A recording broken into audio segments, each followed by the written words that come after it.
അന്തരിച്ച പ്രശസ്ത സംഗീത സംവിധായകൻ SP വെങ്കടേഷിൻ്റെ സംസ്കാരം ഇന്ന് ചെന്നൈയിൽ നടക്കും. ഇന്ന് ഉച്ചയ്ക്ക് 1:30 മണിക്ക് പോരൂർ വൈദ്യുത ശ്മശാനത്തിലാണ് സംസ്കാര ചടങ്ങ് നടക്കുക.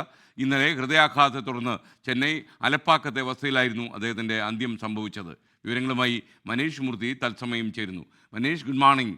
ശരിക്കും നമ്മുടെ സംഗീത ലോകത്ത്, പ്രത്യേകിച്ച് ദക്ഷിണേന്ത്യൻ സംഗീതത്തിൽ തീരാത്തൊരു നഷ്ടമാണ്. എത്രയോ നല്ല സിനിമകൾ, സംഗീതവും പശ്ചാത്തല സംഗീതവും ഒക്കെ ചെയ്ത ആളാണ് കടന്നുപോയത്. പറയൂ.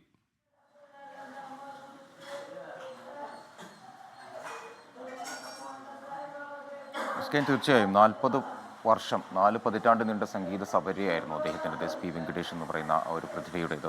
നമുക്കറിയാം, ഒരു പക്ഷേ തമിഴ്നാട്ടിൽ ജനിച്ച് അല്ലെങ്കിൽ മറ്റൊരു സംസ്ഥാനത്ത് ജനിച്ച് ഏറ്റവും കൂടുതൽ നല്ല മനോഹരമായ മലയാള ഗാനങ്ങൾ മലയാളത്തിന് സമ്മാനിച്ച ഒരു വ്യക്തി. അങ്ങനെ അത്തരത്തിൽ മറ്റൊരു സംഗീത സംവിധായകൻ ഉണ്ടാകുമോ എന്ന് നമുക്ക് പറയുക വയ്യ. 90കളിലും 80കളിലുമൊക്കെ അത്ര ഹിറ്റായിട്ടുള്ള അദ്ദേഹം ചെയ്ത ഭൂരിഭാഗം പാട്ടുകളും അത്രയധികം ഹിറ്റുകളായിരുന്നു എന്നുള്ളതാണ് ഏറ്റവും പ്രധാനമായി എടുത്തു പറയേണ്ട ഒരു കാര്യം. അദ്ദേഹത്തിൻ്റെ പാട്ടുകൾ മാത്രമല്ല, അദ്ദേഹത്തിൻ്റെ ബാക്ക്ഗ്രൗണ്ട് സ്കോറാണെങ്കിലും പശ്ചാത്തല സംഗീതമാണെങ്കിലും ഒക്കെ അത് അത്ര മികച്ചു നിന്ന, പ്രത്യേകിച്ചും രാജാവിൻ്റെ മകൻ പോലുള്ള സിനിമകളിലൊക്കെ അദ്ദേഹത്തിൻ്റെ ബാക്ക്ഗ്രൗണ്ട് സ്കോർ എന്ന് പറയുന്നത് അത് പാട്ടിനേക്കാൾ ഒരു പക്ഷേ ആളുകളുടെ ഇടയിൽ അല്ലെങ്കിൽ ആളുകളുടെ മനസ്സിൽ തങ്ങി നിൽക്കുന്ന ഒരു കാര്യം. എന്തായാലും ആരുടെയും ഒരു ഫേവറേറ്റ് ലിസ്റ്റ് എടുത്താൽ, ഒരു പാട്ടിൻ്റെ ലിസ്റ്റ് എടുത്താൽ അതിൽ ഭൂരിഭാഗം പാട്ടുകളും ഒരു പക്ഷേ SP വെങ്കടേഷ് എന്ന് പറയുന്ന ആ ഒരു മനുഷ്യൻ്റെ പാട്ടുകളായിരിക്കും എന്നുള്ളതാണ്. അങ്ങനെ അത്തരത്തിലൊരു പ്രതിഭ തന്നെയായിരുന്നു. 4 പതിറ്റാണ്ട് നീണ്ട ഒരു സംഗീത സബര്യ അതെന്തായാലും അവസാനിച്ചിരിക്കുന്ന ഒരു സംഗീത യാത്ര എന്തായാലും അവസാനിച്ചിരിക്കുന്നു. വളരെ ദുഃഖകരമായ ഒരു വാർത്ത തന്നെയാണ്. കാരണം അദ്ദേഹം ഇല്ലാത്ത ഒരു സംഗീത ലോകമെന്ന് പറയുന്നത്,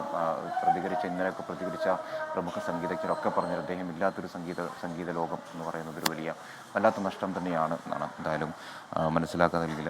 ആ രീതിയിലുള്ള പ്രതികരണങ്ങളാണ് എന്തായാലും അത്. ഇന്നിപ്പോൾ ഉച്ചയ്ക്ക് 1:30 മണിയോട് കൂടിയാണ് അദ്ദേഹത്തിൻ്റെ സംസ്കാരം നടക്കുക. പോരൂരിലെ വൈദ്യുത ശ്മശാനത്തിലാണ് സംസ്കാരം നടക്കുക. അദ്ദേഹത്തിൻ്റെ ബന്ധുക്കളൊക്കെ ഇവിടെ ഉണ്ട്. മാത്രമല്ല, അദ്ദേഹത്തിൻ്റെ ഏറ്റവും പ്രിയപ്പെട്ട ആളുകൾ അദ്ദേഹത്തിൻ്റെ സ്റ്റുഡിയോയിലും അല്ലെങ്കിൽ അദ്ദേഹത്തിനോടൊപ്പം സന്തത സഹചാരികളായിരുന്ന മ്യൂസിക് കണ്ടക്ടേഴ്സ് ഉൾപ്പെടെയുള്ള അല്ലെങ്കിൽ അത്തരത്തിലുള്ള ടെക്നീഷ്യൻസ് എല്ലാം തന്നെ ഇന്നലെ മുതൽ ഇവിടെയുണ്ട്. ഇന്നലെ രാവിലെ 10 മണിയോട് കൂടിയാണ് അദ്ദേഹം ഈ വീട്ടിൽ കുഴഞ്ഞു വീഴുന്നത്. അത് ഹൃദയാഘാതത്തെ തുടർന്നായിരുന്നു കുഴഞ്ഞു വീഴുന്നത്. മാത്രമല്ല, വളരെ വേഗത്തിൽ തന്നെ അദ്ദേഹത്തിൻ്റെ മരണം സംഭവിക്കുകയും ചെയ്തു.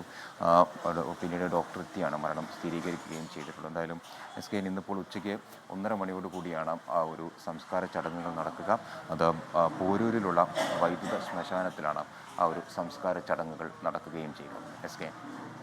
Okay, thank you. ചെന്നൈയിൽ നിന്ന് മനീഷ് മൂർത്തിയാണ് വിവരങ്ങളുമായി ചേർന്നത്. എന്തായാലും അദ്ദേഹത്തിന് 24 ആദരാഞ്ജലികൾ ഒരിക്കൽ കൂടി നേരുകയാണ്. ലോകത്തെവിടെയായാലും ഏത് സമയത്തും 24 വാർത്തകളും ഓഗ്മെന്റഡ് റിയാലിറ്റി പാക്കേജുകളും എക്സ്പ്ലെയിനറുകളും വിശദമായി കാണാൻ ഞങ്ങളുടെ YouTube ചാനൽ നിങ്ങൾക്ക് സബ്സ്ക്രൈബ് ചെയ്യാം.